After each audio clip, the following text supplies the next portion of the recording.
Just jump in where you can and hang on. Come on, come on. They say the next big thing is here, that the revolution's near. But to me it seems quite clear that it's all just a little bit of history repeating. Intellectual Frog Legs is brought to you by you. Are they okay? They're okay? Oh, she just fainted. She's, you know what? That means she was excited. That's okay. Make sure she's good. Those are my best fans. The ones that faint, I love the most. Breaking the law, breaking the law, breaking the law. And welcome to Intellectual Frog Legs. So without Joe Biden running, basically this means that the Democrats are happy as clams with their current selection of Hillary Clinton and Bernie Sanders. And this right here tells you everything you need to know about the ethics and mental well-being of the Democrat Party. The Crook and the Mental Patient. This fall on Frog Leg TV. I said Tina. Did you see that clip of Hillary? I mean, she during the Benghazi hearing, and she said Ambassador Stevens had a good sense of humor, and he was really just joking when he asked for security. One of the great attributes that Chris Stevens had was a really good sense of humor. And I just see him smiling as he's typing this because it is clearly in response to the email down below talking about picking up a few, quote, fire sale items from the Brits. Those fire sale items, by the way, fire sale items are barricades. That's right. They are additional requests for security for the compound. That's what that fire sale was, because we weren't providing enough physical security for the compound. Isn't that right? So they're picking up a fire sale because other consulates are pulling out, other countries are pulling out. Now, I'm not going to spend much time on Hillary, but there's something bad wrong with this woman. Bad wrong. Here's another short clip. Check this out. She was asked what she was doing on the night of the Benghazi attack when the 4 Americans were murdered. She starts laughing. And who else was at your home? Were you alone? I was alone, yes. The whole night? Well, yes, the whole night. I don't know why that's funny. I mean, did you have any in-person briefings? I don't find it funny at all. And the Democrats want this insane person to have her finger on the button. This cannot be allowed. Her husband won't even stand by her. By the way, where is Bill?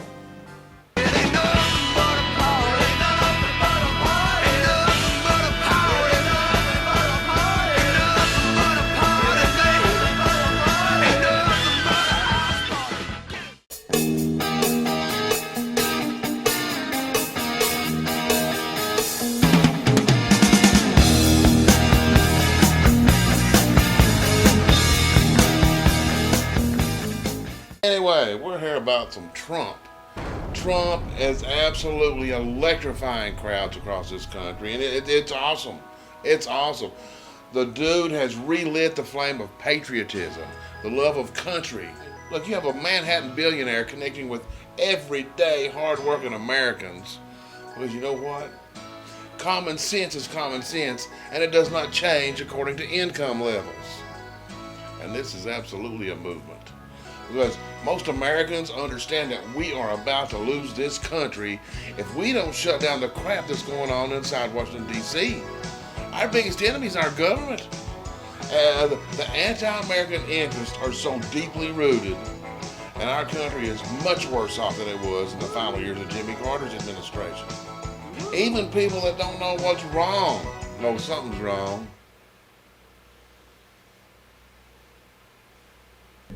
I got a lot of really cool things that I could do other than sit around being miserable.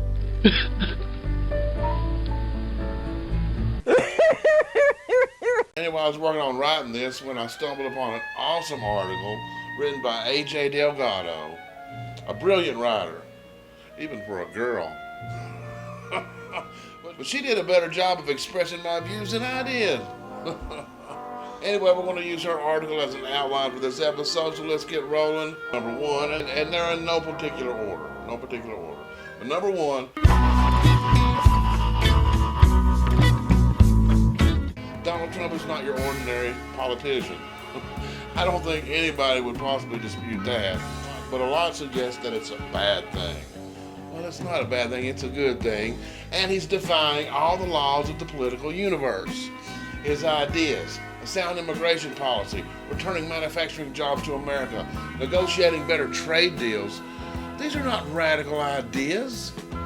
These are common sense ideas, but they do go against the very grain of the status quo in Washington, D.C. See, they want us to elect one of those rhinos that can blend and bend with the Democrats, and basically someone that won't screw up their taxpayer-funded gravy train.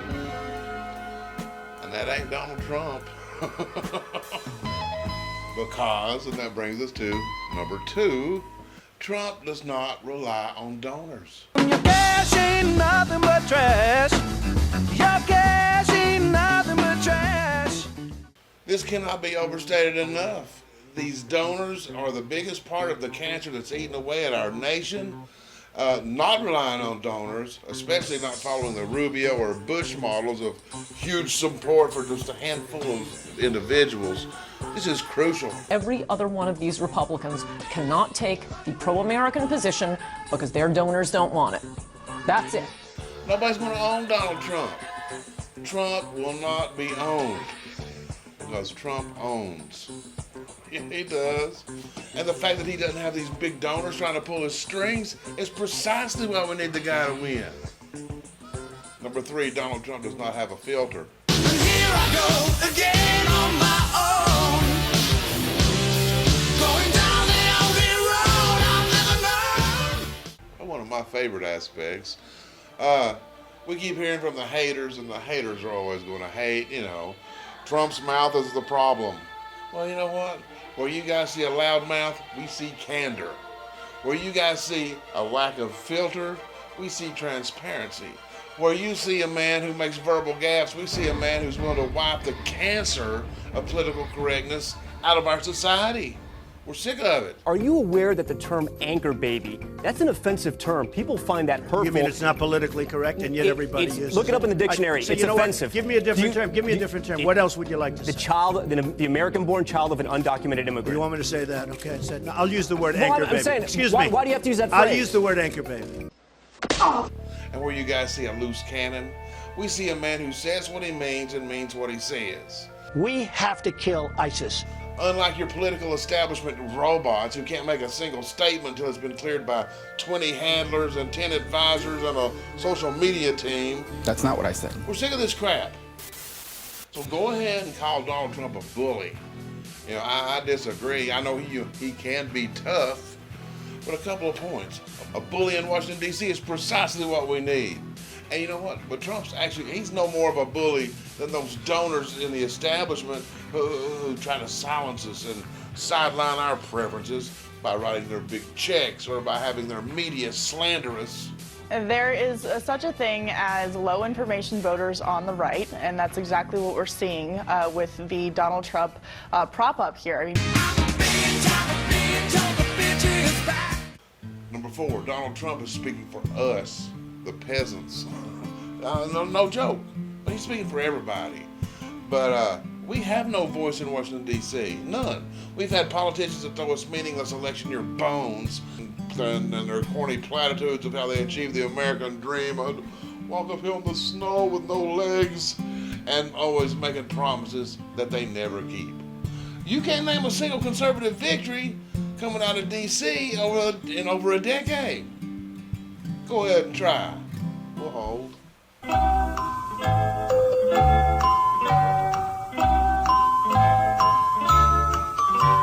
See, Donald Trump talks about what concerns us, the middle class, the blue-collar worker.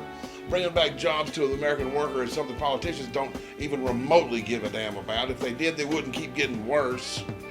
And it's because they're comfortable. And even the majority of those who go to D.C. with good intentions get sucked in by the crony capitalists tucked into the deep pockets of Boeing and General Electric, who don't give a flying donkey's butt about America. Which gets back to our original point here. Donald Trump don't need nobody else's money. Which brings us to point number 5. There really is an establishment plot to take down Donald Trump.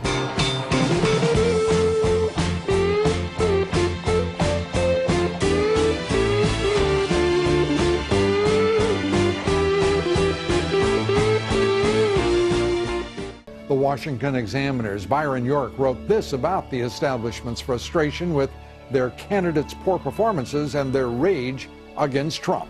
Some, he wrote, are preparing to do whatever it takes to bring him down, which could lead to an extraordinary scenario in which GOP stalwarts go to war to destroy their own party's likely nominee. But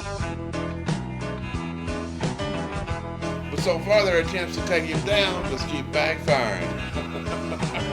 They can't kill the beast. But they just can't kill the beast. Consider this a quote from George Will, one of the bow-tied conservative intellectuals, who says, "Nothing now is more virtuous than scrubbing as soon as possible the Trump stain from public life." Oh, George, that sounds bitter. Maybe he needs to loosen his bow tie a little bit. But then you had some random dude on Facebook named Mike Nelson. Nailed it. He nailed it. He said, "Yeah, the liberals would have you believe that Trump's losing. I believe this is a psychological tactic so people will jump to another candidate. Donald Trump is the ultimate up your to the establishment Republicans, and they will use any tactic they can to destroy the man." Boom. Hammer, meet nail.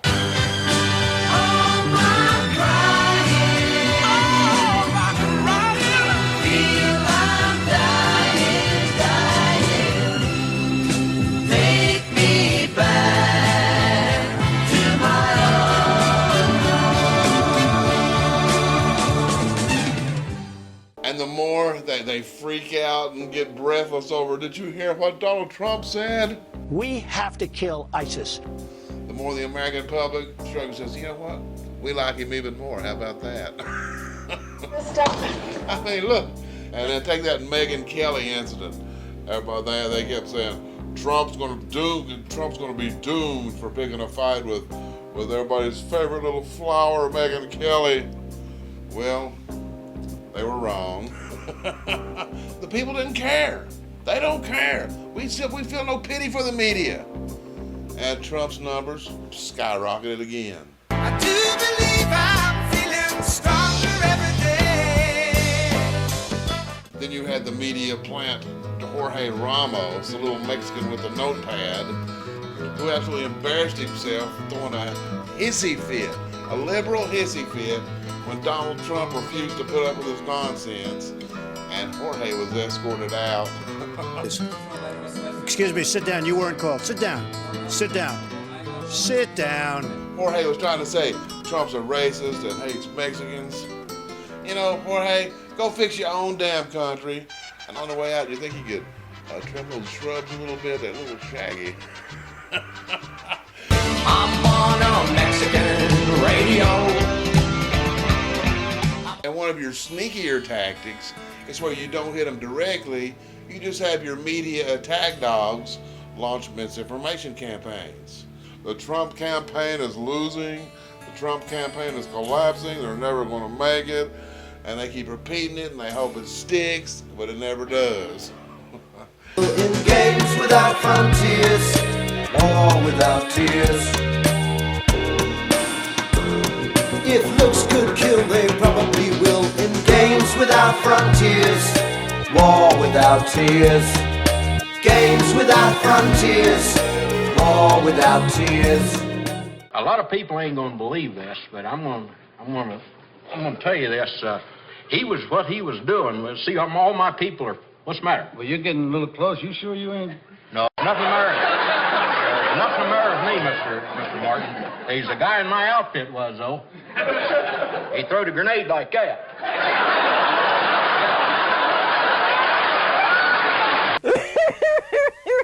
Hello, everybody. Wild Bill for America here. Donald Trump is the man for the White House in 2016.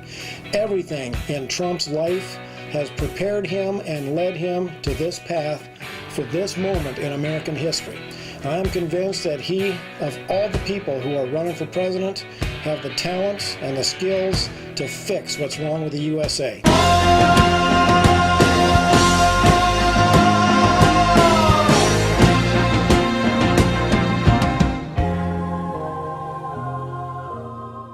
You just said it could be a big Trojan horse. It probably isn't. No, but they're all probably, going back. Matt, probably is not acceptable. The word probably is not acceptable. These people could be ISIS, they could be fighters, they could be doing something. That's why I say it could be a Trojan horse. But I don't want 250,000 people coming into the United States. We can't handle it. How many would you take? I would take none. No, I would take none. I would take none. We have to help these people. I'm okay with it, but they're not coming to the United States, man.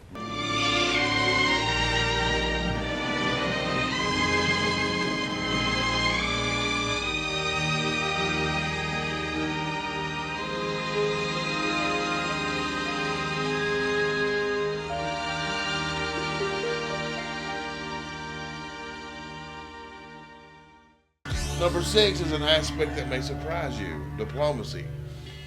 Any president needs to be diplomatic, and Donald Trump, they say, is not even close to being a diplomat. But ironically, Donald Trump's the only one who said he's willing to sit across the table from Vladimir Putin, while the other candidates, channeling their inner tough guys for the cameras, just call him a thug, and we'll deal with him. Having met Vladimir Putin, I wouldn't talk to him at all. We've talked way too much to him. And Putin is a thug. Of course he is. Trump knows this. Trump's a lot smarter than people give him credit for. But unless you're dismissing diplomacy altogether, it's really not very presidential to use ad hominem attacks against a world leader before you even take office. But see, these are the things that a businessman knows, because contrary to what a lot of people think, diplomacy is absolutely a huge part of business. And starting a fight before you get to the table is bad business. So you get to the table, and then you kick his ass when it matters. If I win Iowa, we're going to run the whole table, and we are going to make such great deals, and we're going to have such a great military, and we're going to take care of our health care without that crazy Obamacare that's a nightmare. But we have to do something to clean up this political mess, because it's crooked stuff. It's crooked stuff. Another example is that ridiculous Iran deal. Trump has described it as disastrous and horrible, but rather than rip it up on day one, which is the popular answer, Trump, an actual master of contracts and deals, he says he wants to take a look at it and study it. Then he's probably going to make him eat it. I'm telling you, nobody's going to out-negotiate or outsmart Donald Trump. It ain't going to happen. It ain't going to happen. This I tell you. We got to let love roll.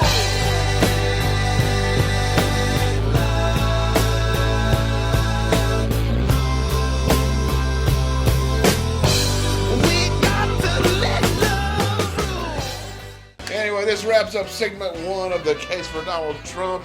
We'll try to be back with number 2 as soon. No, we won't want to be back with number 2. We'll be back with the second segment as soon as possible. In the meantime, thank you guys so much for being here. I hope you stop by the website almost as much as I hope you'll donate some money. Well, we're 100% viewer funded, and it's hard to fight back the liberal hordes with just 3 Dixie cups and a ham radio. It's actually, it's a radio made out of ham, actually. No, we do appreciate all your donations. Subscribing to the YouTube channel and Vimeo is not the same as signing up for our show alerts at the website at intellectualfroglegs.com. And if you're interested in being a sponsor or a financial partner, email me at jodan@reagan.com. Please share the show with your friends. Put all your trust in God. And I hope you'll come back for the next heart-pounding, action-packed episode of Intellectual Frog Legs. God bless.